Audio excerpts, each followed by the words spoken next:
Só aguardar o pessoal entrar, que eu já inicio, já apresento o tema e já apresento o convidado.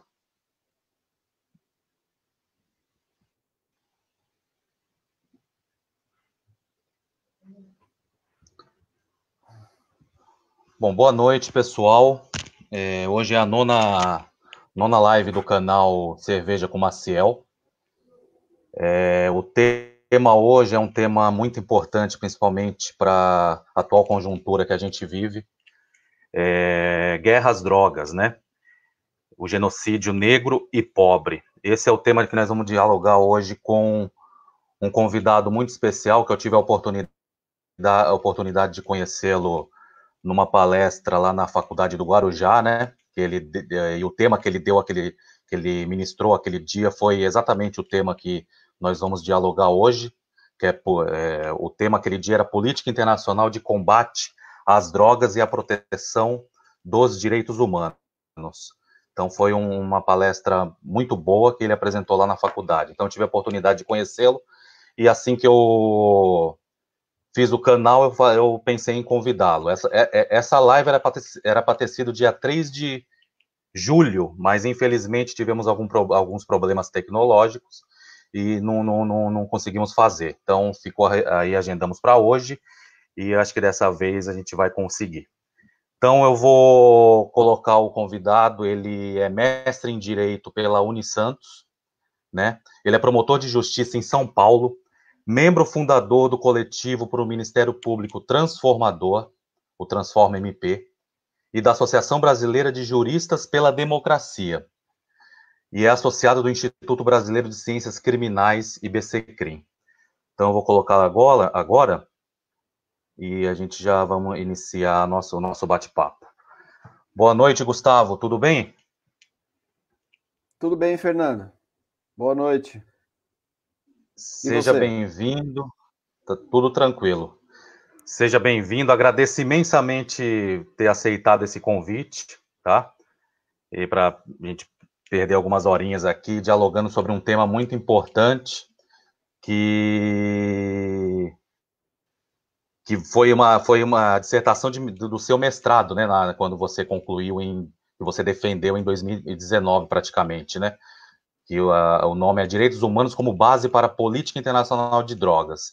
Então é mais ou menos o que nós vamos dialogar aqui hoje.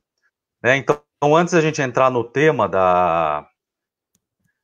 na temática central, gostaria que você se apresentasse, suas motivações de estar aqui, e aí a gente já inicia, aí eu já vou iniciando o diálogo. Pode falar, Gustavo.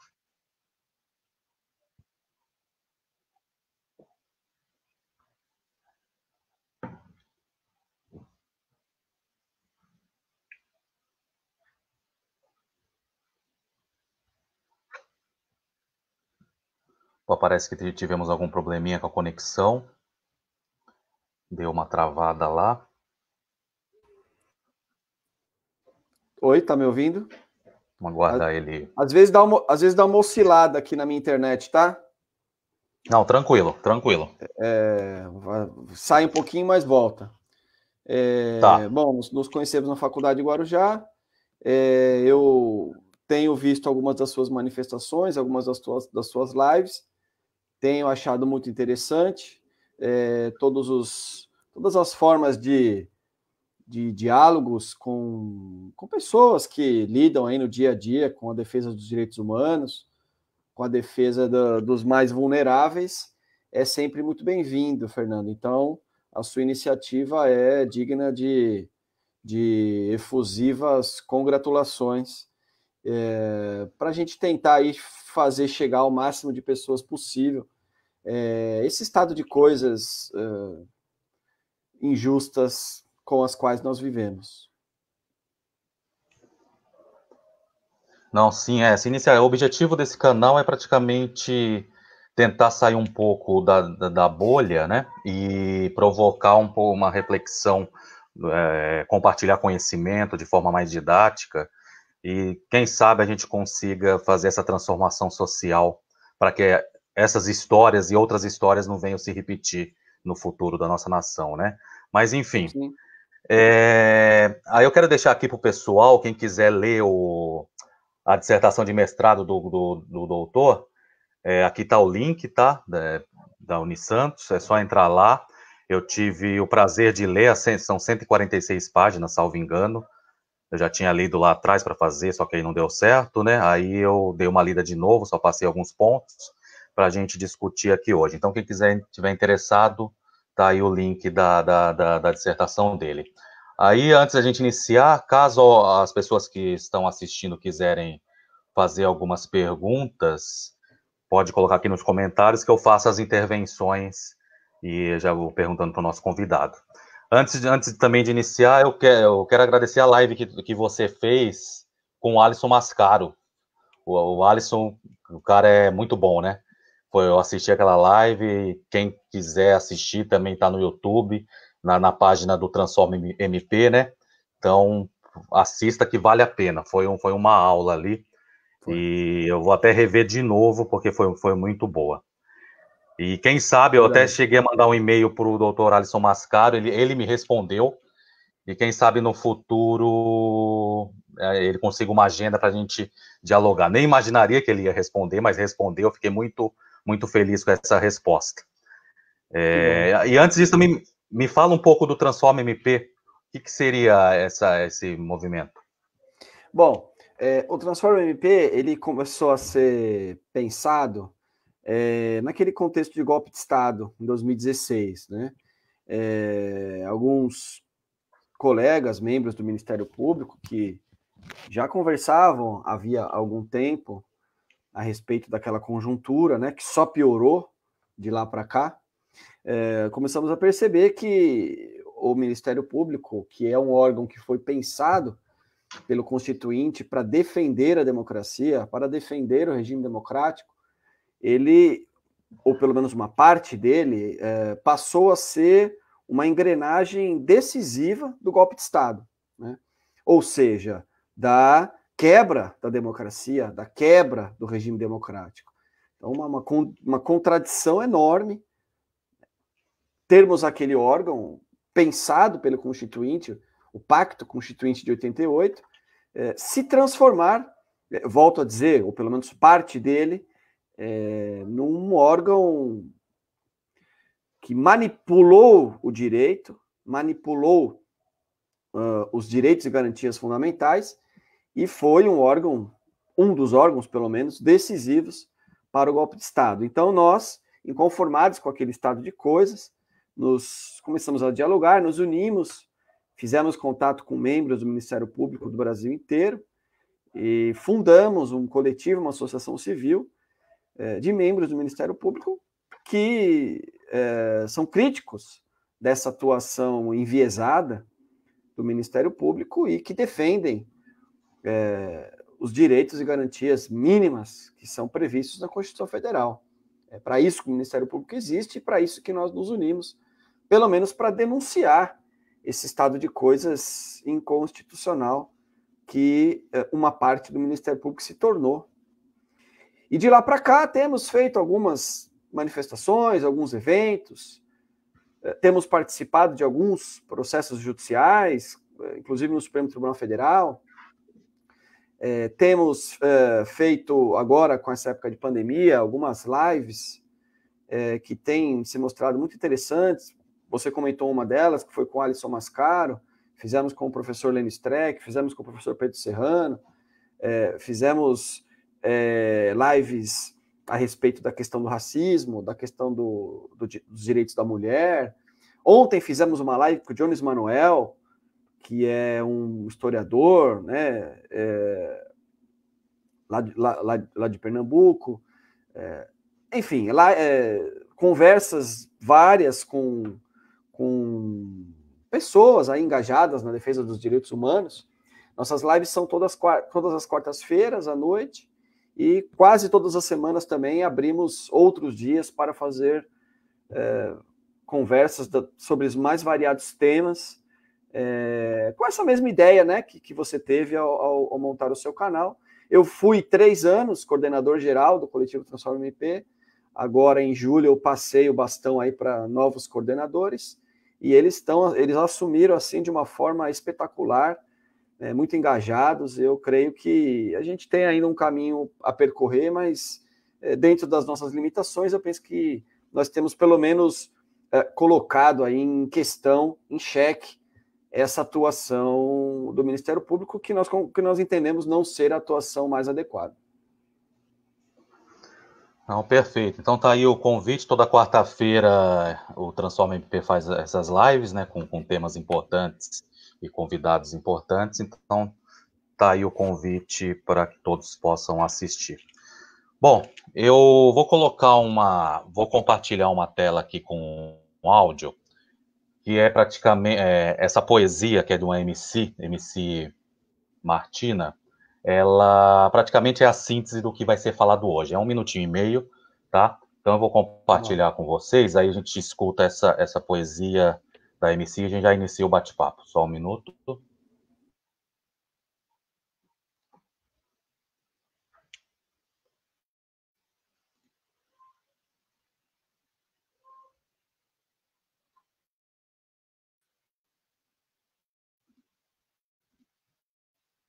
Nos olhos dos que lutaram antes de mim, eu enxergo cansaço, rosto suado, um coração magoado e uma mente em cacos. Seus bolsos furados, sonhos rasgados, uma geração que desceu e subiu a ladeira em vários guetos, acreditando no que hoje me faz...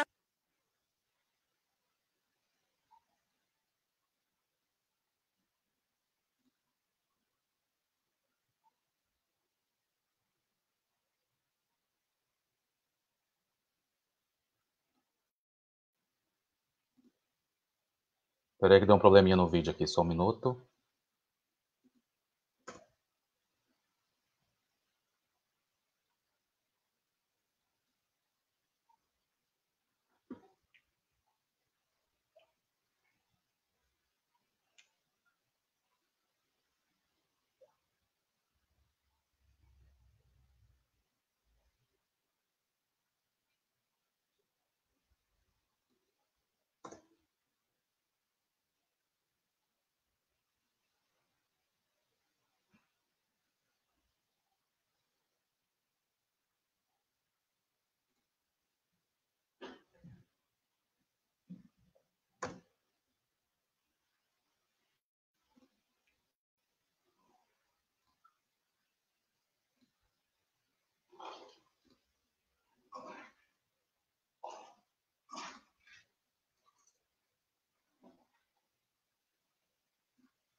Espera só 1 minutinho.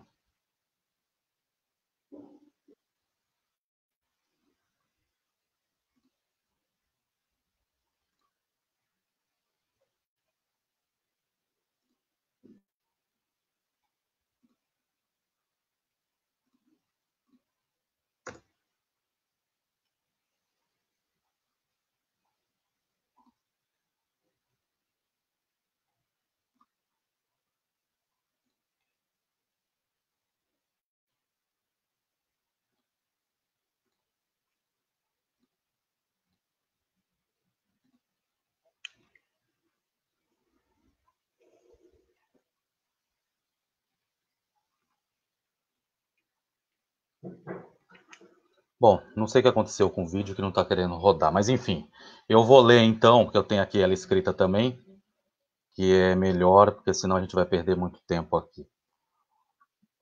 Bom, nos olhos dos que lutaram antes de mim, eu enxergo cansaço, o rosto suado, um coração magoado e uma mente em cacos. Seus bolsos furados, somos rasgados, uma geração que desceu e subiu a ladeira, em vários guetos, acreditando no que hoje me faz acordar todos os dias com um som que se repete em várias periferias. O mundo inteiro viu naquela tela, aquela cena que não era de novela. Homens brancos desceram do helicóptero, colocaram uma bandeira e disseram que haja paz. E eu assisti aquilo tudo deitada com a minha família baixada. O que eu ouvi, pegaram na minha casa. E assim eu fui criada, aprendendo táticas e meio a muita bala. A minha avó desde pequena falava para mim, se der tiro, não corre. Andar nos becos, não pode. Qualquer barulho se esconde, não esquece. Só sai da escola de bonde. Nos jornais a gente sempre é manchete. O resto da história vocês já conhecem. O moço de terno diz: é guerra às drogas. O povo da periferia grita: é guerra aos pobres. E nesses 7 anos muita coisa piorou. Tem fuzil sempre apontado no coco do morador. Não existe diálogo, a culpa sempre é do favelado. É revistado, enquadrado, taxado de otário. Agora eu te pergunto, para que todo esse Estado se o consumo não diminuiu? Pelo contrário, só expandiu. Há tempos eles dizem, vamos proibir. Só que da proibição nasce o tráfico. Os chefões não estão aqui. E olha lá, outro avião foi encontrado, só que dessa vez com mais de 600 quilos de cocaína de um ministro, que eu nunca ouvi falar na vida. Tá preso? Não. Prenderam o Rafael Braga. Foi mais fácil, né, capitão? Então, essa é a... Eu conheci ela recentemente, eu não a conhecia. Então, praticamente é a síntese do que nós vamos conversar hoje, essa poesia que ela fez, referente à guerra às drogas, enfim. Bom, então, dito isso, você quiser fazer algum comentário, mas antes disso, me chamou a atenção uma citação que você fez, dissertação, né, de mestrado, logo no início, seguinte, que é o álcool mata bancado pelo Código Penal, onde quem fuma maconha é que é o marginal. E por que não legalizar? E por que não legalizar? Estão ganhando dinheiro e vendo o povo se matar, tendo que viver escondido no submundo, tratado como pilantra, safado, vagabundo, por fumar uma erva fumada em todo o mundo. É mais que proibir, é um absurdo. Aí provoca um tráfico, que te mata em um segundo. A polícia de um lado e o usuário de outro. Eles vivem numa boa e o povo no esgoto. Que se diga não às drogas, mas saiba o que está dizendo. Planet Hemp. Então, você colocou essa citação na sua dissertação, né, logo lá nas páginas iniciais, e me chamou muita atenção. Bom, então eu passo a palavra para o doutor já falar sobre essa questão, né, da política de guerra de drogas, de antidrogas, que é um contexto não só brasileiro, mas mundial, né? Você fez essa digressão na sua dissertação, contextualizou todo na questão, foi até para o século passado, fez todo um contexto muito importante. Então, se você puder falar sobre essa política, essa questão, que não é só no contexto brasileiro, assim, mundial, né? Aí eu passo a palavra para você, doutor. Obrigado, Fernando.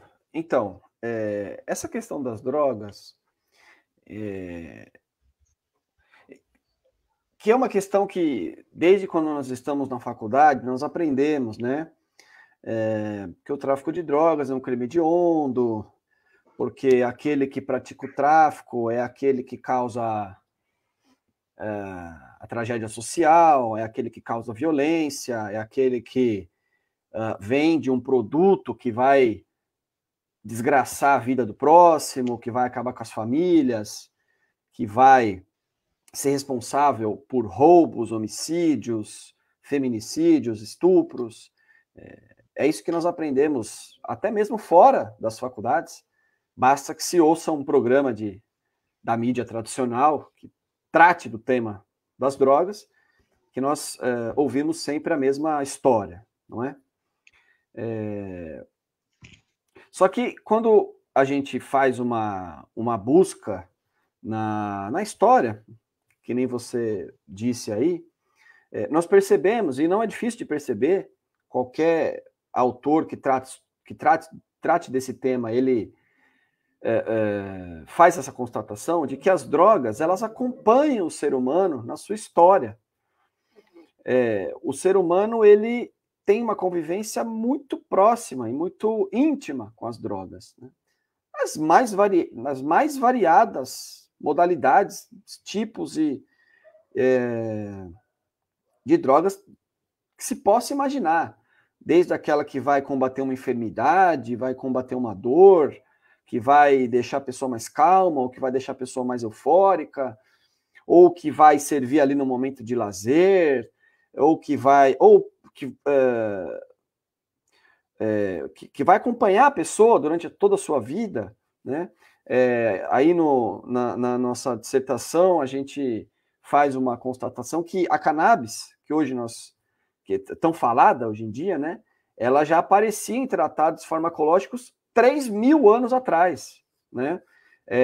Por exemplo, a coca, que é a planta responsável pela produção da cocaína, ela é utilizada pelo povo da região andina muito antes dos espanhóis aqui chegarem na América do Sul, na região na região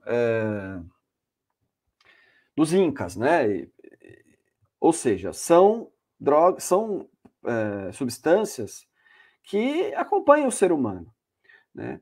E que buscar a completa eliminação dessas substâncias do convívio humano é algo absolutamente impossível. Não há lei, não há força, não há punição possível para que o ser humano consiga impedir outro ser humano de usar a droga que ele bem entender, não é? Então, isso eu vi muito isso na prática, né, Fernando? Porque, como eu falei, quando a gente estuda é uma coisa, mas quando a gente vai para a prática é outra, né? Eu comecei a perceber, nos primeiros anos, como promotor de justiça, e eu já tinha trabalhado como serventuário da justiça antes de assumir esse cargo, que no foro criminal, 100% dos réus, principalmente dos réus presos, eram pessoas miseráveis, a grande parte negra, e que você percebia que a pessoa não representava nenhum risco para a sociedade, embora tivesse presa e respondendo por um crime que a Constituição Federal diz que é um crime hediondo, equiparado a um crime hediondo, né? Só que a pessoa que tem, penso eu, respeitando opiniões em contrário, mas a pessoa que tem o mínimo de empatia começa a perceber que tem algo errado, né? E eu via a forma rígida, feroz, que o Poder Judiciário e o Ministério Público, a forma desproporcional com a qual se tratam pessoas que são acusadas de praticar esse tipo de crime, e esse assunto começou a me interessar muito, né? Até porque eu comecei a ver que nos processos criminais e nas prisões de 2 décadas para cá, cresceu assim, exponencialmente o número de pessoas acusadas e condenadas por tráfico de drogas, né? Então, esse assunto começou a me interessar e eu fui estudá-lo. E aí, as pessoas que são teóricos desse tema são unânimes em dizer que se trata de uma questão puramente ideológica, não há nenhum componente jurídico nessa guerra às drogas, né? Há um pouco de, digamos assim, de xenofobia envolvida, porque quando essa política de combate às drogas ela é adotada, principalmente nos Estados Unidos da América, ela, primeiramente, ela visa a bebida alcoólica, no começo do século, do começo do século XX, né? Isso já vem do século XIX, isso é baseado um pouco no puritanismo protestante norte-americano. Então, se começa combatendo a bebida alcoólica, também em razão desse comércio e dessa substância ser comercializada e consumida por imigrantes, na época, né? Nós tivemos lá a imigração italiana, a imigração irlandesa, então, numa tentativa de perseguir novos imigrantes, porque, na verdade, todos eram imigrantes, né? Somente os que não eram imigrantes ali eram os indígenas,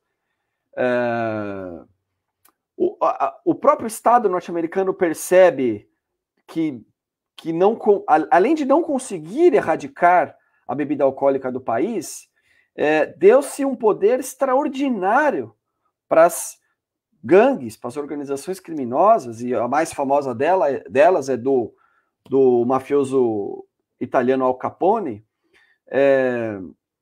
Essas organizações se tornaram poderosíssimas em razão da proibição. Depois a gente vai falar um pouquinho por que essas organizações ficam tão poderosas com a proibição, né? Depois nós falamos um pouco sobre isso. E o próprio Estado norte-americano desiste de perseguir aqueles que comercializavam a bebida alcoólica. Em 1932, revoga-se a Lei Seca, que era uma emenda constitucional que proibia o comércio e o consumo de bebidas alcoólicas no país. Só que, desde ali da época da Liga das Nações, pré-Segunda Guerra Mundial, e depois da Segunda Guerra Mundial, com a criação da ONU, se adota uma política de combate, de enfrentamento às drogas, muito também capitaneada pelos Estados Unidos, que, no final das contas, é aquele país que mais poder tem sobre a ONU, sobre os organismos internacionais, e também em razão de disputas internas que envolviam etnias diversas do grupo dominante do país, e também imigrantes, né? E aí nós podemos incluir ali os chineses, os latinos e os negros, que já faziam parte da sociedade, da estrutura social do país, mas que sempre foram segregados, sempre foram excluídos do mínimo ali de humanidade, né? Então, as drogas que eram utilizadas pelos negros, pelos latinos, pelos chineses, e aí nós podemos lembrar aqui da cocaína, da maconha, da heroína, essas drogas começaram a ser criminalizadas, né? E os Estados Unidos não só criminalizou essas drogas no interior do seu país, mas também exportou essa criminalização. E há uma correlação muito grande entre o grupo social e étnico que consumia essas drogas com a sua criminalização, né? O Carl Hart, um neurocientista norte-americano, ele fala que o Estado nunca vai poder dizer: eu não gosto de negros, eu não gosto de latinos, eu não gosto de chineses. Isso pega mal. Então, o que ele faz? Ele criminaliza esses grupos sociais de acordo com a substância que esses grupos costumam utilizar, né? E então, de lá para cá, até hoje se mantém essa política internacional de guerra a determinadas drogas. Lembre-se bem, muitas drogas são legalizadas, permitidas, drogas que matam, que causam dependência, que tornam a pessoa, às vezes, violenta, fora de si, e que são permitidas. Drogas, como eu disse, para uma série enorme de finalidades, mas um número delas são mantidas na ilegalidade, né? E essa política não tem tido absolutamente nenhum resultado positivo. Nenhum resultado positivo. E, infelizmente, os governos, os estados mantêm essa diretriz, que é a responsável por inúmeras tragédias humanas. Nós podemos falar um pouquinho disso na sequência. Não, perfeito. E então um dos objetivos então, pelo que eu percebo, essa política de guerra às drogas também tem uma questão ideológica, né? E um dos objetivos é erradicar o uso da droga, mas não atingir esse objetivo, pelo que eu pude entender. E a estratégia que eles utilizam é a proibição e a repressão, né? ou seja, acaba infringindo vários direitos humanos. Agora aí eu te pergunto, então, no nosso contexto, né, a droga, porque existem vários tipos de droga, drogas lícitas e ilícitas, né? Então, esse discurso de guerra às drogas, de erradicação das drogas do convívio humano, e violando vários direitos humanos, então por que não tem esse discurso para o cigarro, para a cerveja, enfim, que são essas drogas lícitas, né? Mas o discurso não existe né, com essas drogas que são legalizadas, né? Existe alguma questão que envolve o próprio sistema capitalista? O que tem alguma coisa por trás disso? Então, sim, são interesses, como eu falei, ideológicos, né? E são interesses econômicos também, né? Nas discussões da ONU a respeito nas convenções da ONU que trazem a proibição das drogas, sempre houve ali, por exemplo, representantes de indústrias farmacêuticas, né? Para quem interessa deixar determinadas drogas na legalidade, que são aquelas drogas que eles produzem e vendem, né? E manter na ilegalidade drogas que não são eles que vendem, não são eles que produzem, não são eles que têm o domínio. Posteriormente, e aí eu penso que isso foi uma descoberta, digamos assim, posterior, essa política de guerra às drogas, ela passou a fazer parte da geopolítica norte-americana, né? E não só norte-americana, mas eles foram a sociedade que desenvolveram isso de forma mais sofisticada. Porque, por exemplo, drogas como a cocaína, elas são produzidas na América do Sul, assim como a maconha. Lá nos Estados Unidos eram utilizadas pelos latinos e elas são produzidas na América Latina, né? Então, foi uma forma dos Estados Unidos, do governo dos Estados Unidos, intervir em países que lhes interessava intervir, seja por questão de recursos naturais, seja em razão de serem zonas de influência, que são, né? De intervir nesse país. Então, e quem assistiu a série Narcos na Netflix, isso é muito bem descrito, né? São países cujo interesse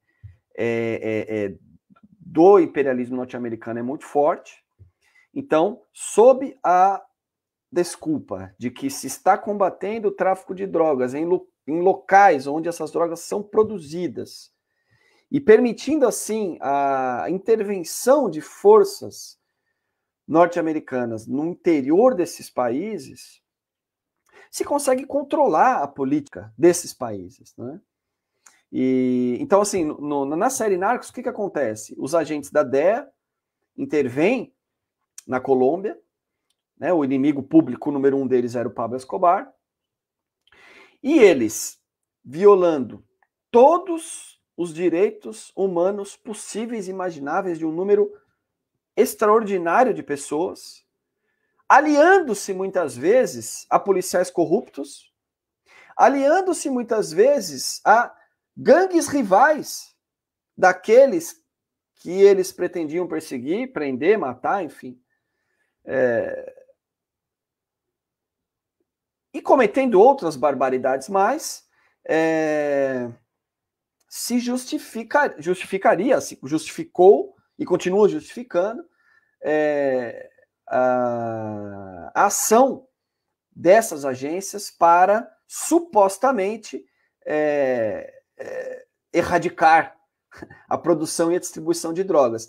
E no final das contas, existem constatações de que a própria DEA é responsável pelo transporte de drogas de países da América Latina para os Estados Unidos. E os próprios agentes da DEA lucram com a distribuição de drogas dentro dos Estados Unidos. Porque os Estados Unidos é o país onde mais há consumidores de drogas ilegais do mundo, né? E nem trilhões de dólares que foram gastos pelo Estado norte-americano em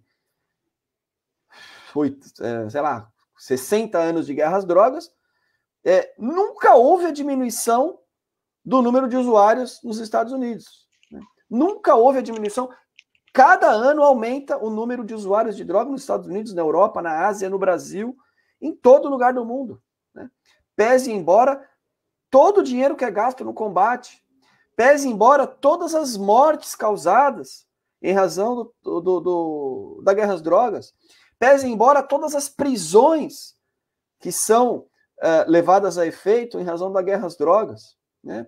Eu costumo dizer, a guerra às drogas ela é responsável pela violação de todos os direitos humanos de que nós temos notícia, que já foram inventados pelo ser humano, porque o direito é um produto cultural da humanidade, então ele evolui, os direitos são, eu não diria descobertos, mas eles são consagrados conforme o tempo vai passando, e qualquer direito humano fundamental, individual, que nós podemos pensar aqui hoje, Fernando, ele é violado pela guerra às drogas. Todos, né? Eu costumo dizer, hoje nós pensamos, como que o nazismo foi possível? Como que um regime de exceção tão profundo foi possível? Né? Como que a sociedade deixou aquilo acontecer?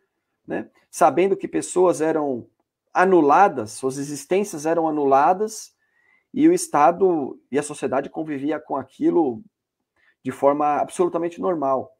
E eu digo que tanto foi possível que ele continua sendo possível, né? Nós temos uma sociedade, um sistema político que permite que existam campos de concentração no interior do nosso país, pretensamente democrático. As cadeias são campos de concentração. E isso é justificado em razão dessa guerra às drogas, né? Então a pessoa não tem o seu direito à presunção de inocência, né?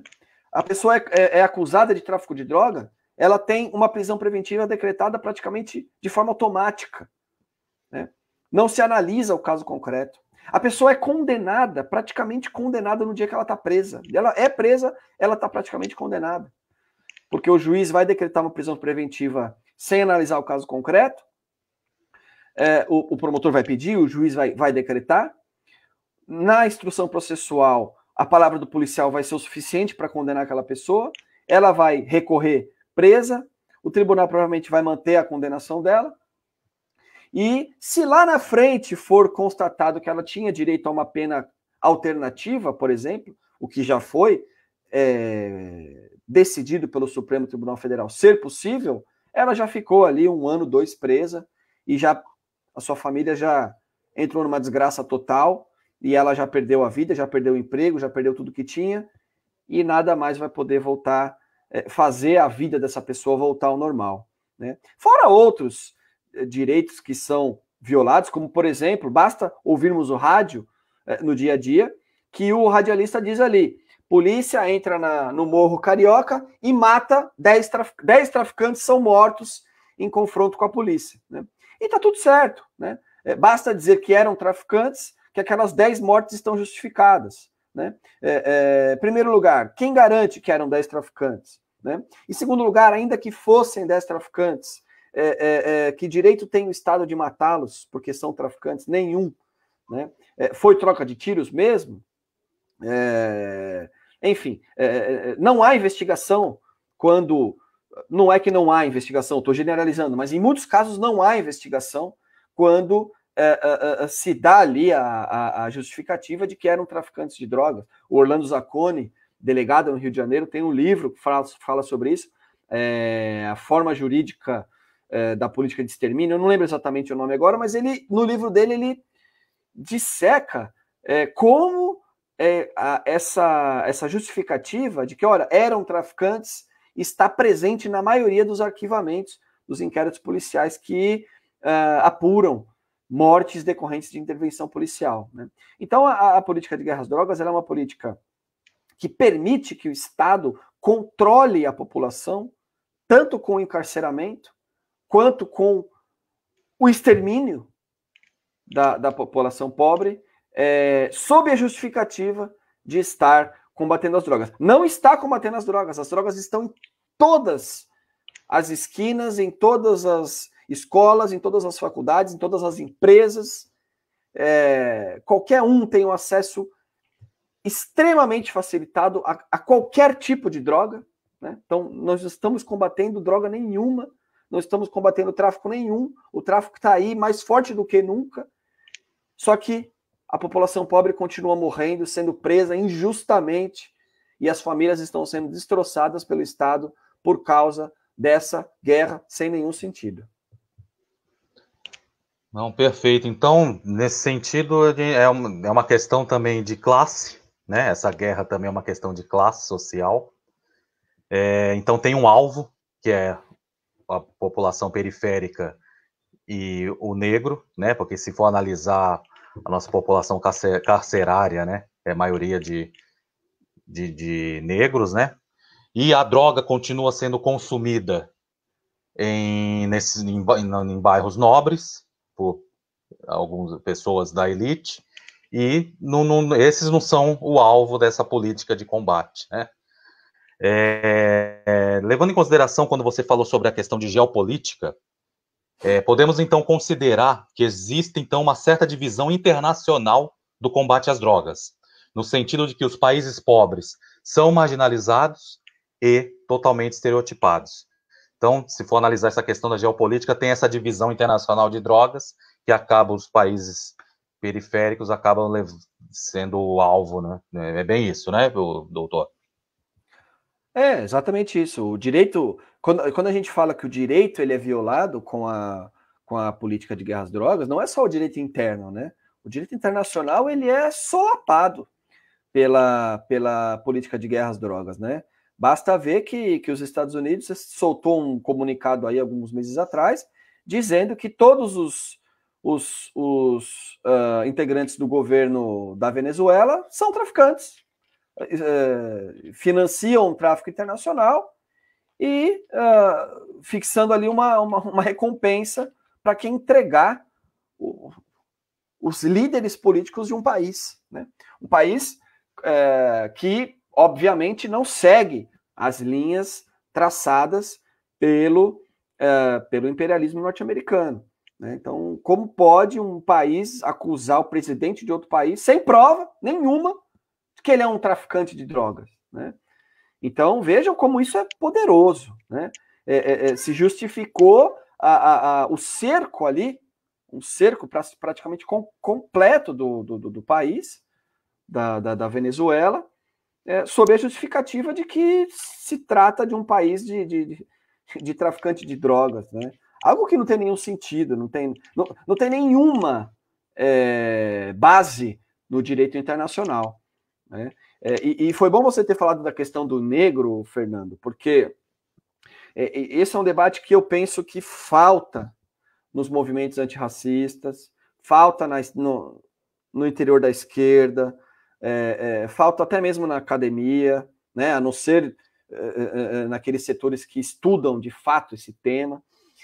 Não adianta, isso eu já repeti algumas vezes, não adianta nós falarmos que somos antirracistas, que somos a favor da igualdade, que o negro tem direito, e claro que tem, óbvio, né? Mas sem o fim da guerra às drogas, não existe combate ao racismo, né? Dois livros, depois eu até te passo, Fernando, se você quiser colocar no seu canal, que são de leitura obrigatória para quem se interessa desse tema. A Nova Segregação, da Michelle Alexander, uma autora norte-americana, e Um Preço Muito Alto, do neurocientista Carl Hart, que eu já mencionei aqui. O Carl Hart, ele esmiuça todos os prejuízos que são causados às comunidades negras dos Estados Unidos, que lá sim são minoria, aqui os negros aqui são maioria, lá sim são minoria, e ele mostra como as comunidades negras sofrem de forma espetacularmente maior do que a comunidade branca com a guerra às drogas, porque o negro ele é mais abordado na rua do que o branco.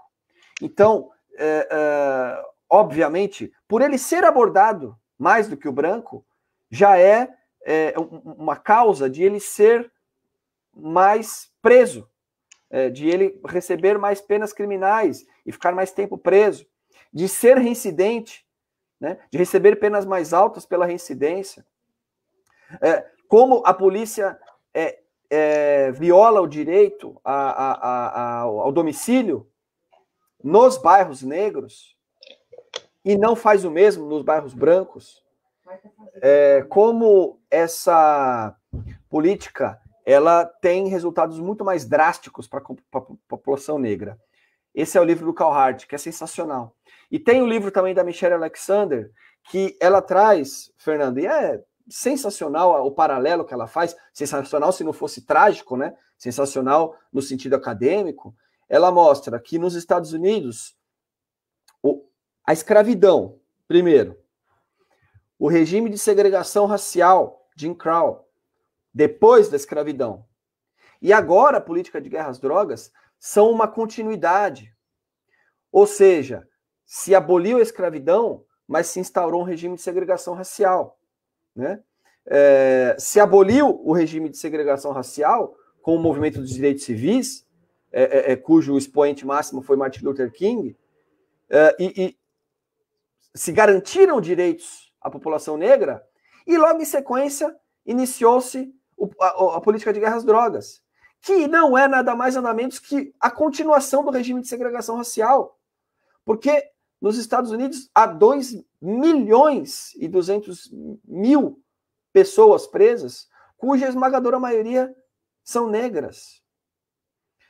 Ou seja, é a forma de segregação racial moderna. Porque a pessoa, quando ela sai da cadeia depois, ela não tem benefícios sociais, ela não tem emprego, ela não tem... ela não é vista pelo Estado como uma pessoa que necessita de ajuda. E ela acaba voltando para o crime porque ela não tem outra coisa para fazer. E ela não pode votar. E ela não pode exercer direitos. Então, ora, o que adianta o negro poder sentar no mesmo banco, o negro poder sentar no mesmo banco que o branco no ônibus? Porque o regime de segregação racial impedia que o negro sentasse no mesmo banco que os brancos no ônibus.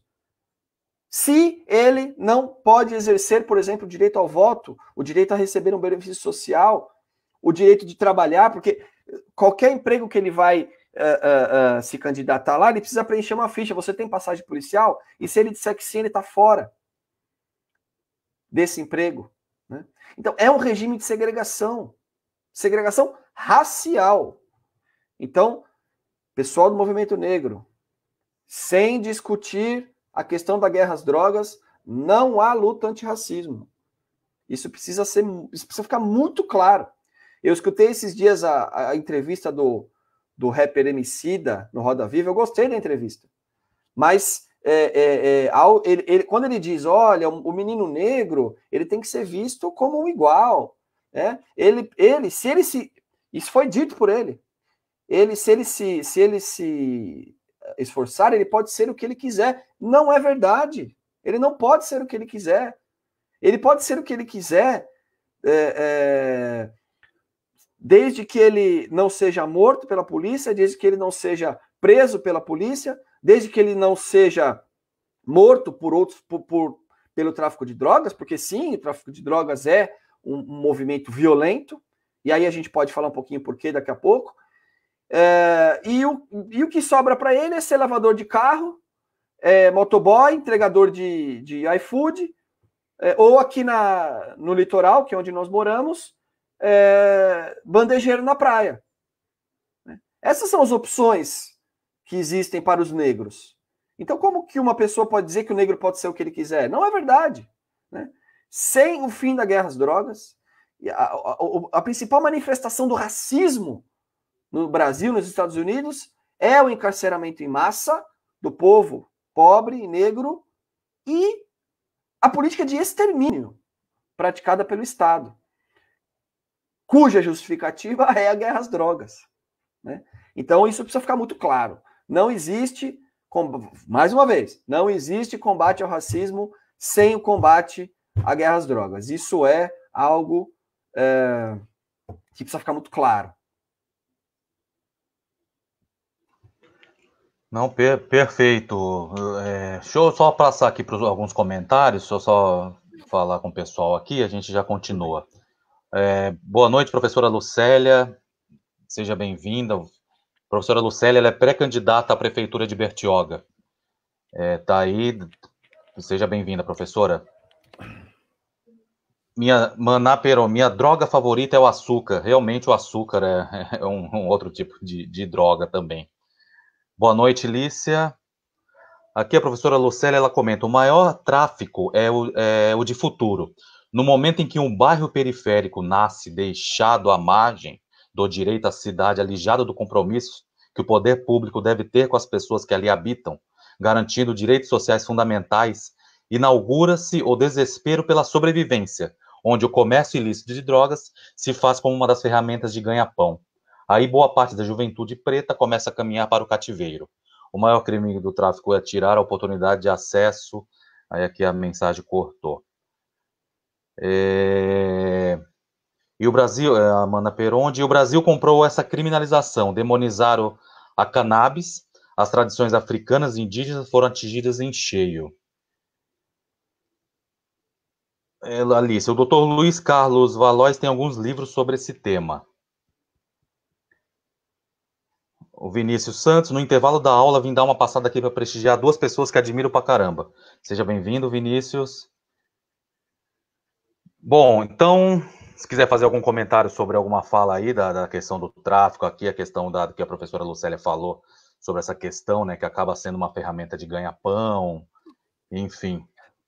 Fernando, algum comentário? Pode falar. Existe uma convenção da OIT, Organização Internacional do Trabalho, a Convenção 182. Ela foi ratificada pelo Brasil e ela prevê o tráfico de drogas como uma das piores formas de trabalho infantil. Né? Nós temos ali, obviamente, diversos adolescentes. Eu trabalho aqui na Justiça da Infância e Juventude, na área infracional também, e o Brasil reconhece esse trabalho, que é um trabalho, como uma das piores formas de trabalho infantil, e é absolutamente verdadeiro. Que a pessoa ela trabalha sem nenhum direito, jornadas exaustivas, risco constante, prejuízo incomensurável à sua saúde, ela não tem nenhum apoio dessa empresa que a contrata. E esses dias eu estava vendo a mãe de um preso dizendo o seguinte, olha, como podem dizer que o mercado de drogas é um mercado tão lucrativo se o meu filho não tem dinheiro nem para pagar advogado? Se eu não tenho nem dinheiro para pagar advogado para ele? Né? Então, sim, esses jovens, eles são vítimas de um mercado altamente lucrativo, só que não é lucrativo para eles. Não é lucrativo para quem está na boca de drogas. Não é lucrativo nem para o chefe, porque cada bairro tem o seu chefe, né? O chamado patrão. O patrão é um funcionário. O patrão do Guarujá é um funcionário. O patrão da Baixada Santista é um funcionário. Né? Quem ganha mesmo com o tráfico, são grandes fazendeiros. São pessoas que trabalham com o mercado financeiro. Porque o mercado financeiro ele aceita o dinheiro do tráfico de drogas. Existem instituições financeiras, principalmente aquelas que estão em paraísos fiscais, que aceitam de bom grado o lucro vindo do tráfico de drogas. Né? Então, esse dinheiro ele irriga o mercado financeiro, o sistema financeiro. E não é o menino que está aqui no Morro do Guarujá que lucra, mas é ele que é punido. Né? É um sistema absolutamente injusto, porque se combate, e aí entra a questão racial, a questão de classe, que nem você falou, e a questão de controlar o povo. Né? Porque quando é para o Estado, e o Estado ele ele incentiva o rentismo financeiro, a maioria dos estados capitalistas, né? E os Estados Unidos é um exemplo, né? A Suíça também, as Bahamas e outros mais, que não se preocupam com a origem do dinheiro que entra em seus cofres, né? Permite que o lucro vindo do tráfico de drogas seja estratosférico, né? E essas pessoas raramente são punidas. Não são punidas porque, veja, o direito penal não é que ele é seletivo, não é isso, e ele pode não ser seletivo, isso não existe, né? O direito penal, ele nasceu para ser seletivo, né? A sua característica principal, a sua natureza é ser seletivo, né? Não existe direito penal não seletivo. Então, quando alguém fala, não, agora o direito penal está alcançando os poderosos, agora está alcançando o banqueiro, agora está alcançando o político ABC. Falácia. Isso não existe. O direito penal, um ou outro acaba sendo preso só para fazer ali a justificativa de que, olha, nós também prendemos o poderoso, nós também prendemos o banqueiro e também prendemos o político. Mas isso passa rapidamente, né? Eu costumo dizer, eu estou há 10 anos no sistema de justiça criminal. 10 anos como escrevente, como analista e agora como promotor, há 8 anos. Eu nunca peguei um processo de réu preso de grandes esquemas de corrupção. Nunca. Nunca baixou na minha mesa um processo de réu preso, que fosse pelo menos de classe média, vai. Classe média. Vou nem dizer classe média alta. Não existe, né? Então a função do direito penal é ser seletivo. E então, assim, nós temos um mercado que é absolutamente favorável para quem o explora, mas que tem condições, tem fazendas, pode pagar inúmeros colaboradores para tocar o seu negócio, seja na plantação, na produção, no transporte, na venda, na distribuição e tudo mais. Essa pessoa ganha rios de dinheiro e nem coloca a mão na droga, né? E aqueles que fazem o serviço de chão de fábrica são os únicos punidos. Não há como nós entendermos que essa é uma política justa. Assim, de qualquer ângulo que se olhe, é uma política que causa injustiças de proporções extraordinárias. Não, perfeito. Bom, nesse sentido, então, o alvo dessa política de combate às drogas, na teoria, deveria ser, né, o traficante, mas quem acaba levando todas as consequências é o usuário, então, se a gente for analisar. E o usuário, principalmente o usuário pobre e negro, eles... Então, essa política, ela tem como alvo a criminalização, né? Tem como objetivo a criminalização. Mas você não acha que, então, o alvo deveria ser outro? É uma questão também de saúde pública ou essa análise estaria equivocada, doutor? Não, claro, é uma questão de saúde, sem dúvida. A droga ela precisa ser vista sob um aspecto de saúde pública, né? Ou seja, o Estado deve se preparar, deve se aparelhar e deve se estudar, digamos assim, né? Estudar, pesquisar formas de lidar com o uso problemático da droga. E aqui, Fernando, é bom que se diga, né? O Carl Hart, ele chega a essa conclusão nas pesquisas dele.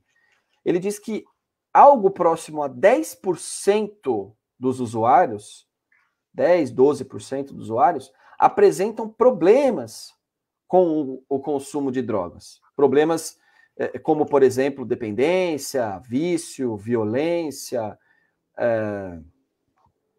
e outras coisas mais que fazem daquele consumo um consumo problemático. né? A esmagadora maioria dos usuários de drogas leva uma vida absolutamente normal, né? Trabalham, têm sua família, dormem à noite, vão para a igreja, criam seus filhos, enfim, domingo vai lá se reunir com a família para almoçar, Natal, Ano Novo, Carnaval, viaja. Por quê? Porque tem uma vida que permite, né? E isso também vai de pessoa para pessoa, e cerca de 10% apresentam problemas com o consumo de drogas, né? E aí, o que o Estado precisava fazer? Cuidar desses 10%, né? Fazer com que esses 10% tenham a sua saúde minimamente, o mínimo, tanto mínimo quanto possível, prejudicada com esse consumo de drogas, né? E aí a política de redução de danos é uma estratégia inteligente para lidar com a questão do uso problemático de drogas, porque a estratégia de redução de danos permite que o cidadão consuma aquela droga que ele sente necessidade de consumir, né? Seja ela qual for, seja cocaína, seja crack, seja o que quer que seja, né? Consuma uma droga que seja que não seja tão prejudicial à sua saúde, ou seja, essa droga que é produzida sem nenhum tipo de fiscalização, sem nenhum tipo de supervisão, ela é destruidora para a saúde humana, mas se a sua produção fosse fiscalizada pelo Estado, se o seu princípio ativo não fosse tão forte, não fosse tão não tivesse uma quantidade tão grande em cada porção, isso prejudicaria menos a saúde do usuário, e que o Estado pudesse, por meio de seus órgãos de saúde, acompanhar esse consumo de drogas, né? Para que a pessoa não precisasse roubar para ter a sua droga, para que ela não precisasse fazer o uso de droga na clandestinidade e pudesse ser assistida por profissionais de saúde, né? E tirando-se totalmente o direito penal dessa parada, porque o direito penal ele não é capaz de fazer absolutamente nada pelo usuário de drogas. Ele só traz mais tragédia, mais sofrimento e mais violação de direitos, né? Então, eu tenho certeza, Fernando, que no futuro, eu espero estar vivo para ver isso, no futuro nós vamos olhar para trás e ver a tragédia que foi, o erro histórico que foi o ser humano criminalizar condutas que envolvem substâncias, sejam elas prejudiciais à saúde ou não, porque não é isso que está em discussão, né? Nós vamos olhar para trás, eu tenho certeza, como nós olhamos para trás hoje para a escravidão, como nós olhamos para trás hoje com a Santa Inquisição, por exemplo, né? Que queimou pessoas em razão das suas crenças, né? Que escravizou pessoas como se fossem bens móveis, né? Como se fossem semoventes. O mesmo nós faremos com a questão das drogas, eu tenho certeza.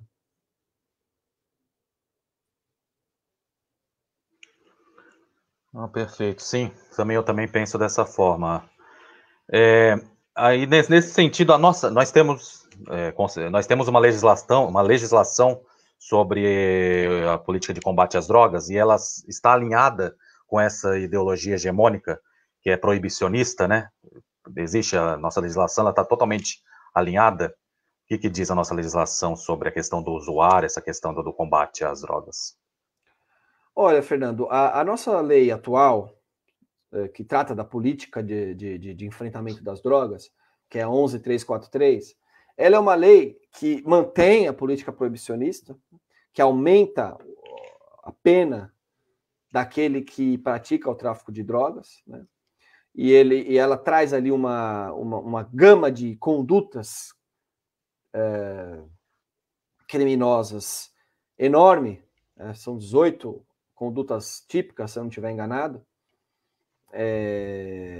mantém a política proibicionista irracional que mas ela traz alguns avanços, como, por exemplo, a impossibilidade do usuário de drogas ser levado à prisão.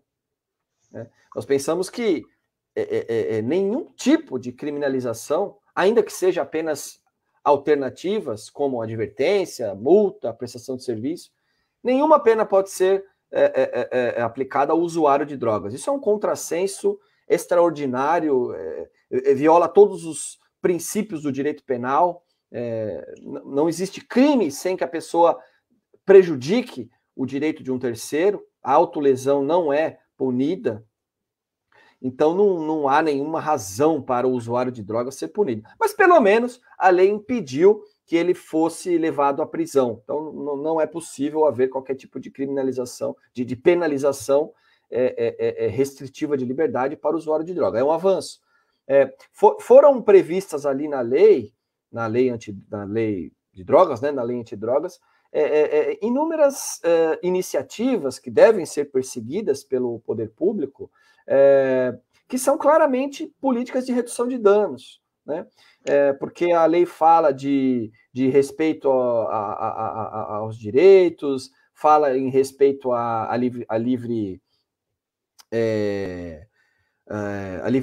autodeterminação de cada pessoa, o respeito à individualidade daquele que é o usuário de drogas. Então, nós temos ali uma gama de políticas bem interessantes, que estão ali no artigo 4º, se eu não estiver enganado, o artigo 5º, artigo 19, que trazem ali algumas políticas que são políticas de redução de danos, né? Basta que haja aí uma vontade política, que nós vemos que hoje em dia, infelizmente, não existe, mas que haja uma vontade política dos poderes executivos para implementar esse tipo de tratamento muito mais humanizado e muito mais condizente com o sistema de garantia de direitos que nós temos do que o proibicionismo. Perfeito. Então, nesse sentido, você havia falado que vários princípios, né, processuais e penais são violados nessa política de enfrentamento, principalmente do devido processo legal, da presunção de inocência, né? Tudo isso está sendo suprimido, né? O contraditório, a ampla defesa. Tem até a questão porque há uma questão também da invasão de domicílio, né? Principalmente de regiões mais periféricas, né? Que é diferente do que acontece em bairros mais nobres, que o instrumento do Estado, que é a polícia militar, não age da mesma forma, tem uma seletividade. Então, existe até essa questão também da inviolabilidade do domicílio, né?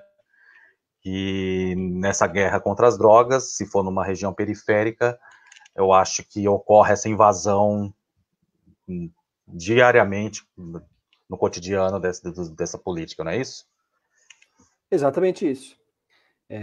Nós cansamos de ver aqui no foro criminal policiais alegando que se dirigiram a determinado imóvel e que ali havia uma notícia de haver a prática do tráfico, e os policiais simplesmente invadem esses imóveis à procura de drogas, né? E aí, algumas vezes, sim, eles encontram a droga ali naquela casa, né?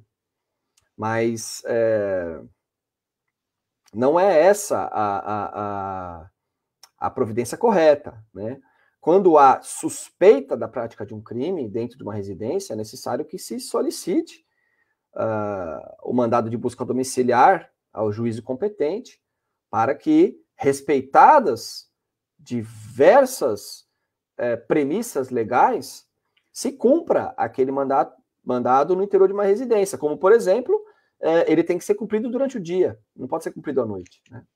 E muitas dessas invasões ilegais de domicílio, praticadas por agentes policiais, isso é feito durante a noite, e sob o argumento de que ali há drogas armazenadas. Agora eu pergunto para você, vamos imaginar que um policial mete o pé na porta de uma residência na periferia, revista toda a casa e não acha nada, não acha droga nenhuma, né? O que ele vai fazer? Ele vai reportar esse fato à delegacia de polícia? vai fazer o BO dessa diligência que ele realizou, vai comunicar ao Ministério Público, vai comunicar ao Poder Judiciário que ele praticou um abuso de autoridade ao estourar a porta de uma casa e entrar lá e não achar nada? Óbvio que não. Óbvio que não, porque ele vai ser punido se ele fizer isso. Então, quando ele não encontra nada, fica tudo por isso mesmo. E aquele pessoal que está ali naquela casa vai ficar com medo de denunciar, vai ficar com medo de reportar esse fato às autoridades, com medo de represálias, né? Agora, se ele encontra a droga ali, a pessoa acaba sendo presa em flagrante, né? Um flagrante que é totalmente ilegal, né? Não deveria ser aceito pelo Poder Judiciário de forma nenhuma, né? De forma nenhuma. Mesmo que haja drogas ali dentro, se não havia nenhum indício anterior que levasse o policial a crer que naquela casa há a prática de um crime qualquer, essa entrada forçada de domicílio é completamente ilegal, e assim entendeu o Supremo Tribunal Federal, né? Embora no dia a dia isso não seja aplicado. Mas há uma decisão do Supremo que diz claramente que, ainda que se comprove que havia a prática de um crime naquela residência, se aquilo não fosse perceptível pelo agente policial, essa diligência é ilegal, a prova é ilegal, a prova é ilícita e não serve para embasar uma condenação. Mas, como eu disse, o que o Supremo decide e o que acontece no dia a dia são mundos diferentes, infelizmente. Perfeito. Deixa eu ler um comentário aqui da Márcia Cristina. Bem interessante tudo. O ex-presidente Mujica dizia que se droga fosse ruim, ninguém experimentava, e que as políticas de combate estão totalmente equivocadas. A política de redução de danos e a não internação são grandes ferramentas, mas sofrem grande pressão, principalmente com o sucateamento de núcleos especializados como os CAPs, para o retorno de hospitais psiquiátricos ligados a grupos empresariais e políticos. Ela continua: faço parte da luta antimanicomial e é uma luta incessante, pois é grande a pressão pela volta de hospitais psiquiátricos. Redução de danos e a não internação são as melhores ferramentas para reinserir o usuário de álcool e drogas na sociedade. Perfeito. Então, essa estratégia que seria... Então, a política de combate às drogas deveria utilizar essa estratégia de redução de danos, não é isso? Acho que essa é a conclusão que toda a dissertação chega, né? E existe algum lugar no mundo que adota essa política? Existem boas práticas que são vistas aí ao redor do mundo, né? As primeiras políticas de redução de danos foram levadas a efeito na Holanda, em alguns países da Europa, né, onde os usuários de drogas, eles recebiam seringas descartáveis para fazer o uso lá das drogas injetáveis, recebiam uma quantidade limitada daquelas drogas, tinham acompanhamento médico.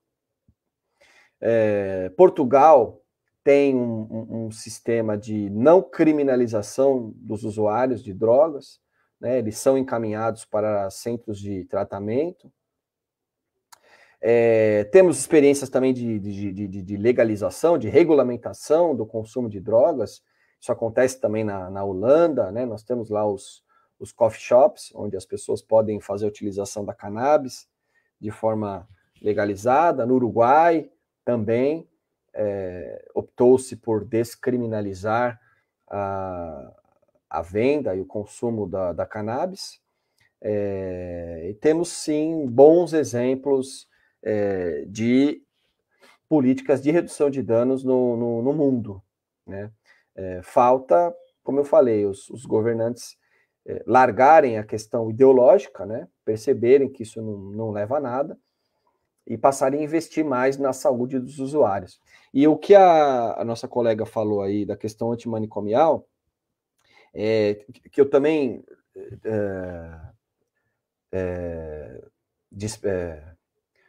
também trato um pouco disso na nossa dissertação, né? A questão das internações compulsórias, que são práticas das quais não há nenhuma comprovação de eficácia para a desintoxicação, para para que uma pessoa se livre do vício, da dependência de drogas, né? Mas que servem a fins muito específicos, como, por exemplo, tirar pessoas das ruas, né? Então, vamos imaginar aqui um grupo de moradores de rua, e isso é muito comum lá em São Paulo, temos a região conhecida como Cracolândia, né? E é muito interessante que uma vez eu li uma matéria que dizia que o repórter havia convivido ali com os moradores da Cracolândia por alguns dias, exatamente para fazer a matéria, e ele dizia que o que menos ele viu na Cracolândia foi crack.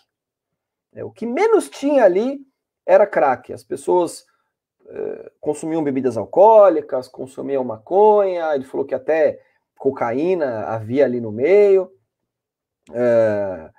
Mas assim, as pessoas se ajudavam, faziam coleta de material reciclável, faziam fogueira para se esquentar, dividiam comida, e que o número de usuários de crack ali no meio é diminuto. São pouquíssimas pessoas na Cracolândia que consomem drogas, né? Então, o que nos faz pensar o seguinte, o que vem antes? É o crack ou é a miséria? Ou é a pobreza, né? A pessoa está na Cracolândia porque ela é usuária de drogas, ou ela é usuária de drogas porque ela está na Cracolândia, né? Essa é a questão que precisa ser formulada, né?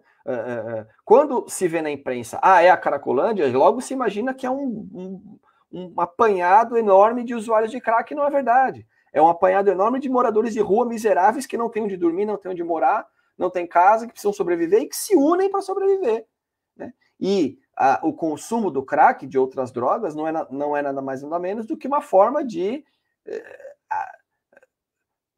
enfrentar aquelas condições tão adversas com as quais essas pessoas vivem, né? E aí vem a questão da internação compulsória como uma política higienista. Olha, nós vamos internar as pessoas para tratá-las do uso de drogas. Não. Primeiro que a internação compulsória não trata ninguém, né? Qualquer tipo de tratamento para o usuário de droga, ele tem que ser voluntário. Pode haver uma exceção ou outra, muito excepcional, pode, mas de forma nenhuma é a regra. Se esse tratamento não for voluntário, ele não tem eficácia nenhuma, mas serve para tirar as pessoas da rua, para colocar o problema debaixo do tapete, para tratar dos indesejáveis de forma a fazê-los ficar também invisíveis. Isso é descrito de uma forma magistral pelo Foucault no Vigiar e Punir. Ele mostra que tanto a prisão, quanto a internação, quanto os hospitais psiquiátricos são utilizados para controle da população, pobre, né? Controle da população excluída, isso com base em pseudos critérios médicos. Então, e assim como há juristas que se propõem a legitimar golpes de Estado, que se propõem a legitimar violação de direitos, também há médicos que se propõem a legitimar políticas violadoras de direitos humanos com base em critérios médicos que, na verdade, são inexistentes.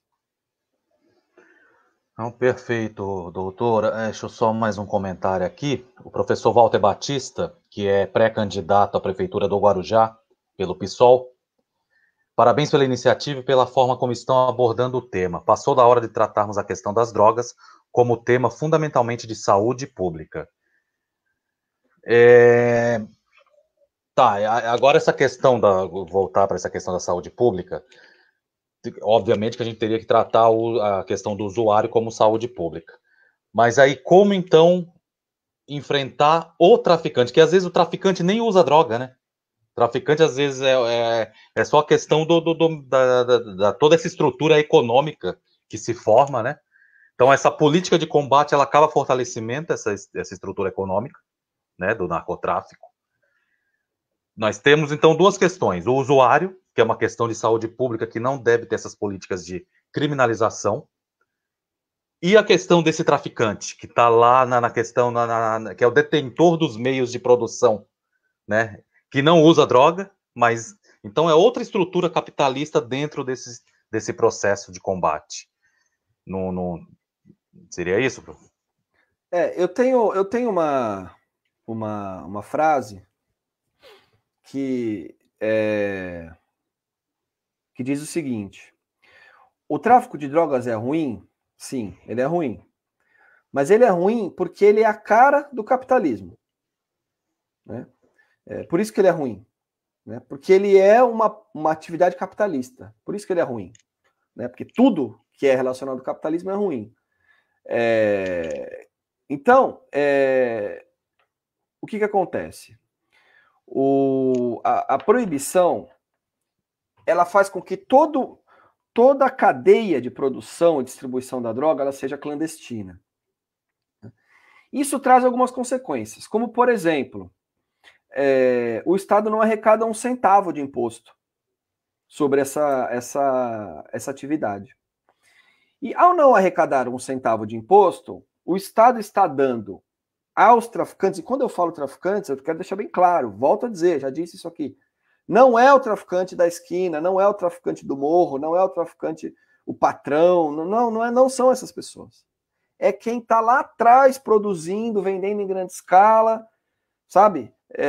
Que tem exportando, que tem grandes, enormes fazendas para plantação e a série Narcos México mostra isso, que eram grandes fazendeiros de algumas cidades do México que usavam essas fazendas para produzir a maconha, né, para produzir a cannabis, e usavam mão de obra barata, tanto para plantar quanto para colher, né? Eram boias frias que faziam a coleta dessas plantas nas grandes fazendas, né? Ganhavam uma mixaria para fazer ganham até hoje, né? Mas a série mostra muito bem isso. Ganhavam uma mixaria para fazer a coleta da droga, da planta, que ia se tornar no futuro a droga.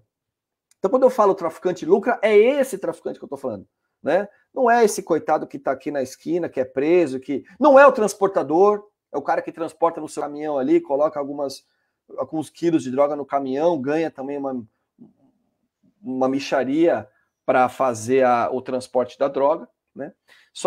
Ou seja, a mão de obra era toda muito barata. Era muito barata a mão de obra. A mão de obra do tráfico é muito barata. Né? E o que acontece? Por quê? Porque o traficante precisa ter lucro. Né? Então ele não paga 1 centavo de imposto. Ele paga uma mão de obra precaríssima e baratíssima. Né? Ele precisa também, obviamente, corromper agentes públicos. Ele precisa pagar para agentes policiais, agentes do fisco, para fazerem vista grossa para suas atividades. Né? Ou seja, isso incentiva a corrupção, correto? Então, a pessoa que diz, eu sou contra a corrupção, mas eu sou a favor da guerra às drogas, ela está sendo a favor da corrupção. Porque a guerra às drogas é uma política que incentiva a corrupção, de forma excepcional. Né? Gasto com isso, com a produção, com o transporte, com a mão de obra barata e com a corrupção, o resto é lucro. O resto é lucro pro grande traficante. Né? E são lucros milionários, bilionários às vezes. Porque, veja, o gasto é muito baixo. Né? Ele tem um gasto muito baixo. E um lucro muito grande, porque nos Estados Unidos a droga vale uma fortuna. Né? Então, se a droga chega nos Estados Unidos, na Europa, isso significa um lucro estratosférico para os grandes traficantes. Né? E aí, por isso que eu digo que é a cara do capitalismo. Né? Só que, para essa engrenagem funcionar, né, já que ela é clandestina, ela precisa também de um sistema de proteção. Né? A Ambev, por exemplo, não precisa de seguranças armados para fazer o transporte da sua substância. Né? Já o traficante, já o tráfico de drogas, a organização poderosíssima que lida com o tráfico de drogas, primeiro ela precisa se proteger da polícia, ela precisa se proteger de gangues rivais, né? Ela precisa se proteger dos seus próprios integrantes, que às vezes resolvem ali passá-la para trás. E tudo isso é feito na base da violência. Não há um Estado organizado para dirimir conflitos ali no meio, né? Ficar devendo para o traficante, ou paga ou morre, né? Se uma organização quer tomar o lugar da outra, tem que ser na base da bala, né? Não pode ser na base da livre concorrência, né? Eu não posso chegar lá no morro e falar, agora eu vou começar a vender a minha droga aqui por R$5, você vende a sua aí por 10, vamos ver quem vende mais, né? Eu não vou durar 5 minutos, né? Ou seja, é uma política que faz com que a atividade necessariamente seja violenta. Necessariamente os traficantes, e aí sim são os traficantes que acabam sendo os maiores prejudicados, que são aqueles que estão na linha de frente, eles precisam agir de armas na mão, porque eles estão absolutamente vulneráveis a todo tipo de violência, né?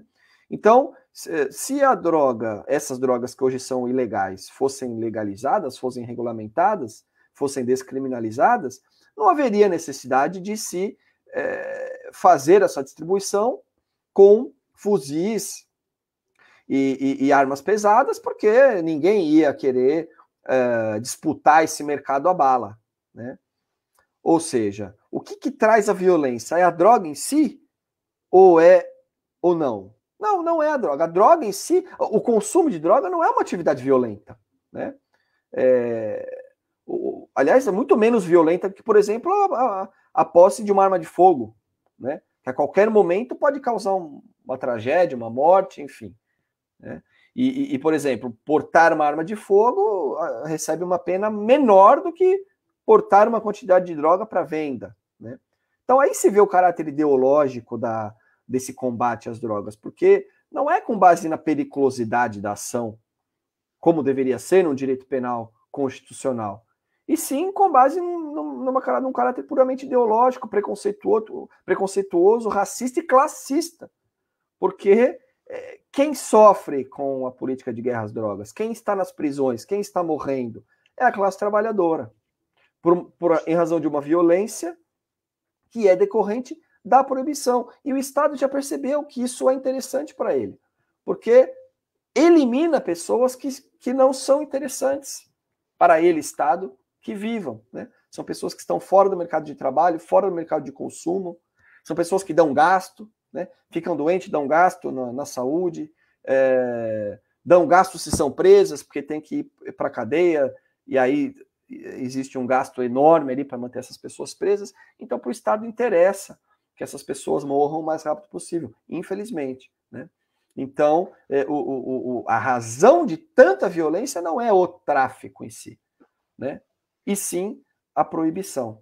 A proibição causa a violência. E aí, por que eu digo que é a cara do capitalismo? Porque como funciona o capitalismo no mundo?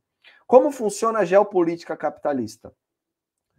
A base da guerra, né? Como que, por exemplo, os Estados Unidos vai lá para o Oriente Médio e consegue explorar o petróleo que lá existe e que lá é produzido? Na base da guerra, né? Na base do direito, que não é, né? Então é na base da bala, né? Então, se ganham mercados, se ganham o direito e o poder de influenciar mercados, mercados mundiais, com base na violência, derrubando governos, matando pessoas, promovendo guerras. É assim na Síria, é assim no Iraque, é assim no Irã, é assim na Venezuela. Estão tentando fazer isso com a Bielorrússia agora, né? Vem tentando há anos, e agora parece que vão conseguir no Líbano.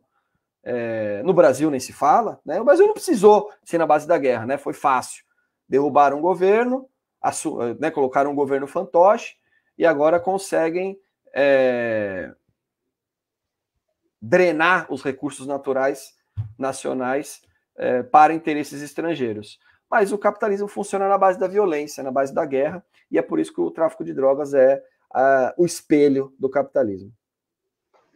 Não, perfeita essa comparação com o capitalismo. Até quando a gente faz a crítica ao sistema, a gente não, ao capitalismo, ao capitalista, a gente não está falando daquele rapaz que tem um mercadinho, que tem seus funcionários. A gente está falando de um sistema que vai além, que é o próprio sistema financeiro. Eu acho que é o mais destrutivo de todos. Então, quando a gente essa comparação foi muito importante. Para a gente só colocar aqui algumas. A Suzy Portugal não sabia, que bom, quando você falou que lá adotam a questão da redução de danos, né? Alicia, muitas vezes a polícia forja flagrante. Eu já acompanhei vários casos assim. Aí a Márcia, exato, é uma questão de saúde pública. Tá, aí antes eu vou passar a palavra para as suas considerações finais, caso você tenha mais alguma coisa para abordar. Deixa eu só... Tem um artigo que eu li, seu, que o título é o seguinte: a criminalização da venda de drogas entre pessoas maiores e capazes é inconstitucional. Se você puder explicar essa questão. Então, criminalizar a venda de drogas entre pessoas capazes e maiores, né? Isso seria inconstitucional? Poderia falar um pouco sobre esse... Sim, é inconstitucional, porque é o seguinte, nós vivemos num Estado democrático, né? Um Estado democrático que, esses dias eu ouvi um analista falando, um Estado democrático que não vale um tostão furado, né? Enfim, vale mesmo é a vontade da classe dominante, né? Então, se para a classe dominante interessar derrubar um governo eleito democraticamente, derruba-se. Se interessar prender um candidato que é o preferido na sociedade, um candidato a presidente que é o principal líder popular, prende-se e não se faz a mínima... não há o mínimo constrangimento com isso, né? Com uma prisão totalmente legal, um processo totalmente legal, e algo que é uma excrescência jurídica. Então, é um Estado democrático que não vale nada, né? Nós não vivemos no Estado democrático. Pior ainda para a população pobre, né?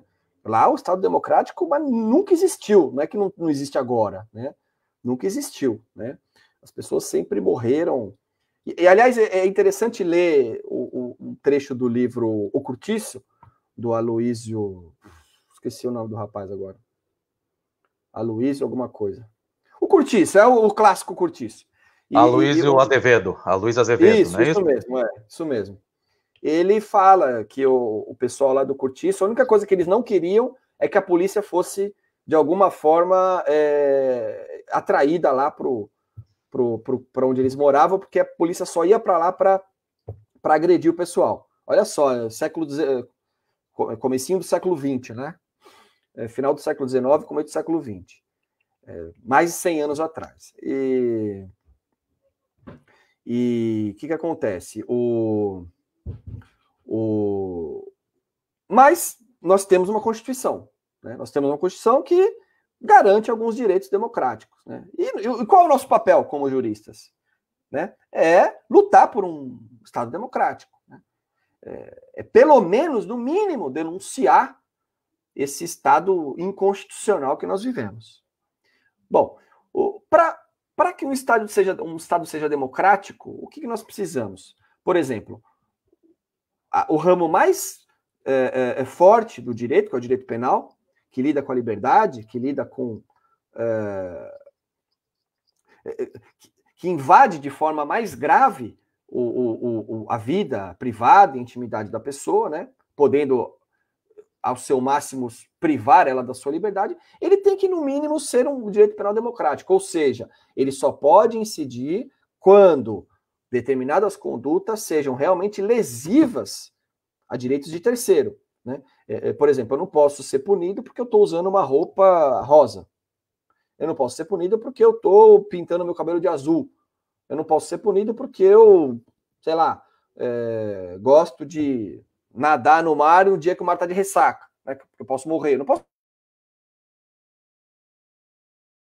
ser punido porque finjam de nenhuma forma a terceiras pessoas, né? Condutas que não sejam lesivas para direito de terceiros. Então, um dos princípios do direito penal é o princípio da lesividade, né? O princípio da alteridade, que significa a sua conduta prejudicar terceiros, né? O princípio da ofensividade, a conduta precisa ser ofensiva. E não basta ser ofensiva no sentido lato, qualquer tipo de ofensa, né? Precisa ser ofensiva e precisa lesar ou colocar em perigo concreto de lesão bens jurídicos importantes, como, por exemplo, a liberdade, a vida, né? Matar alguém, está tirando a vida de alguém. Você está violando o direito à vida daquela pessoa, é um direito essencial, né? A integridade física, a mesma coisa, né? Agora, uma conduta que não traz nenhum tipo de prejuízo a direitos individuais de outra pessoa é uma conduta que não pode ser criminalizada, né? Significa punir uma conduta meramente imoral, digamos, né? Isso não pode ser criminalizado. E ao vender uma substância para alguém que quer comprar essa substância, que aceita de bom grado comprar e utilizar essa substância, né? Maiores e capazes, como você bem lembrou, é uma conduta que não pode ser criminalizada. O direito penal constitucional não permite a criminalização de uma conduta que é aceita pelo suposto ofendido, pela suposta vítima, né? Ou seja, é um crime inconstitucional. É uma criminalização que não encontra guarida na nossa Constituição, no sistema de garantia de direitos, né? Pode ser uma infração administrativa sujeita a uma multa, pode ser um ilícito civil, enfim, porque a pessoa está ali vendendo um produto que não é previsto, não é, né, autorizado, a pessoa pode, enfim, ter o seu comércio fechado, tudo bem, mas jamais pode ser uma conduta que é prevista. O Valois fala, como a nossa colega lembrou, o Saulo de Carvalho fala, Maria Lúcia Caram fala, defende isso muito firmemente, né? Então, assim, não basta descriminalizar o posse de droga para consumo pessoal. É preciso descriminalizar também a conduta de vender drogas para aqueles que têm capacidade de entender o que estão fazendo, têm a plena capacidade de suas faculdades mentais, têm a plena capacidade civil de saber o que quer da sua vida. E o Estado não tem o direito de se intrometer na vida de pessoas que sabem o que querem e que têm as suas faculdades mentais plenamente usufruídas e não estão praticando nenhum tipo de conduta que prejudica o direito de terceiros. Não, perfeito, doutor. Quem que estiver interessado em ler esse artigo, joga lá no Google, eu acho que aparece, a criminalização da venda de drogas entre pessoas maiores e capazes é inconstitucional. Você colocou no JUS, né? Tá publicado lá no JUS, né? No Conjur, quer dizer, tá no Conjur, né? Então, quem quiser ler, vai lá no Conjur que acha esse artigo muito bom. Boa noite, Railton, um camarada também, é advogado recente agora, trabalhou comigo lá na prefeitura. Seja bem-vindo, Railton. Bom, então, para a gente finalizar, eu vou passar a palavra para as suas considerações finais, tá? Algum que você... Aí eu vou deixar uma pergunta também, se você quiser responder ou não, nas suas considerações finais. Você é a favor da legalização vamos falar da maconha, enfim, de algum outro tipo de droga, e já passo a palavra também para suas considerações finais, o recado que você quer passar para os nossos ouvintes aí. Fernando, eu sou a favor da legalização, eu sou a favor da regulamentação, da produção, do comércio e da venda e do consumo de todas as drogas possíveis e imagináveis que existem, né? Porque se isso não vai impedir que as pessoas consumam, tenham problemas de saúde, algumas têm mesmo, né? Às vezes as pessoas me falam, você fala isso porque você não tem ninguém na sua família que é viciado, né? Eu tenho, eu sei o que eu estou falando. Eu falo, tudo bem, você tem, eu me compadeço da sua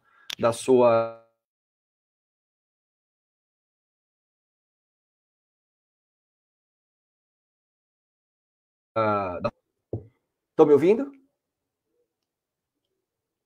Estão me ouvindo?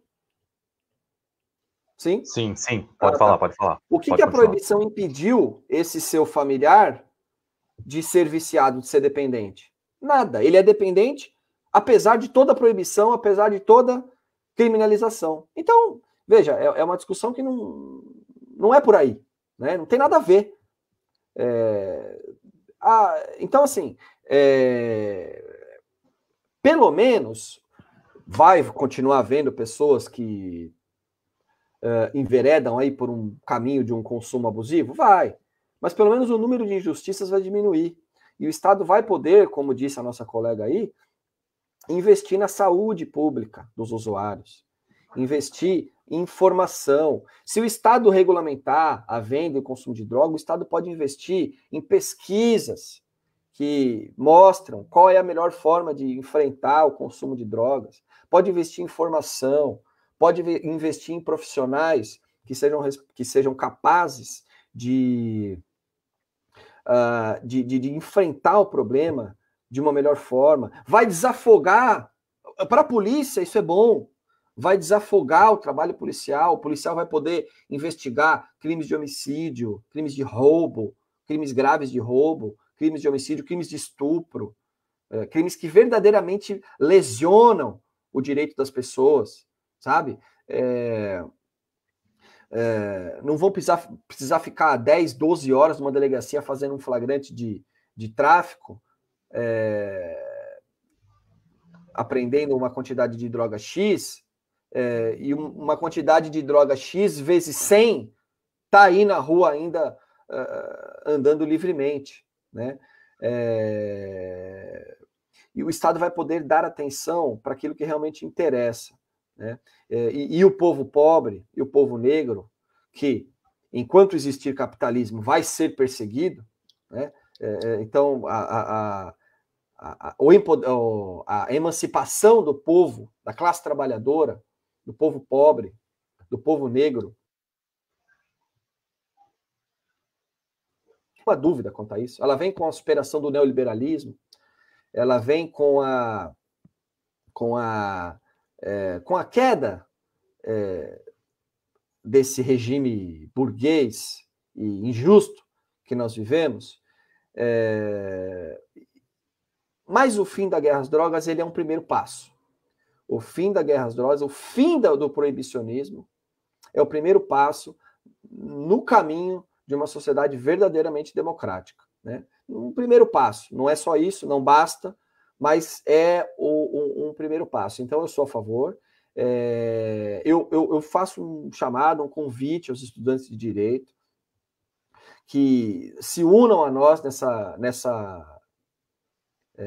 nessa luta contra o proibicionismo. A guerra às drogas não é uma questão moral, não é uma questão de o bem contra o mal, não é uma questão do crime contra quem não é do crime, não é a sociedade de bem contra a sociedade do mal, não é isso, não tem nada a ver, né? Então eu convido a todas as pessoas aí que vão nos ouvir, que nos ouviram, a se unir a nós nessa campanha contra a guerra às drogas, contra o proibicionismo, que não traz nada de bom para a sociedade, absolutamente nada. Eu nunca, jamais vi um ponto positivo nessa política de guerra às drogas que nós temos. Só tragédia, só morte, só prisão, só superlotação em prisão, em Fundação Casa, em cemitérios, pessoas sofrendo nas ruas em razão de drogas de péssima qualidade, morrendo de overdose, em razão dessas drogas serem produzidas na clandestinidade.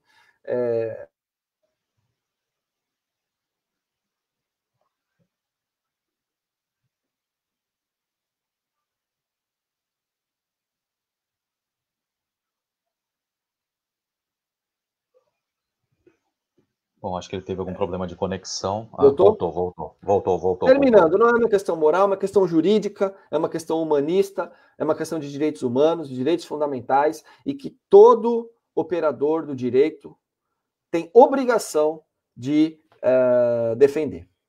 Agradeço mais uma vez, Fernando, o convite. Muito feliz, conte comigo sempre que você precisar. Não, eu que agradeço, foi uma aula, e novamente eu falo, quem quiser ler a dissertação dele está disponível, depois eu já coloquei aqui nos comentários.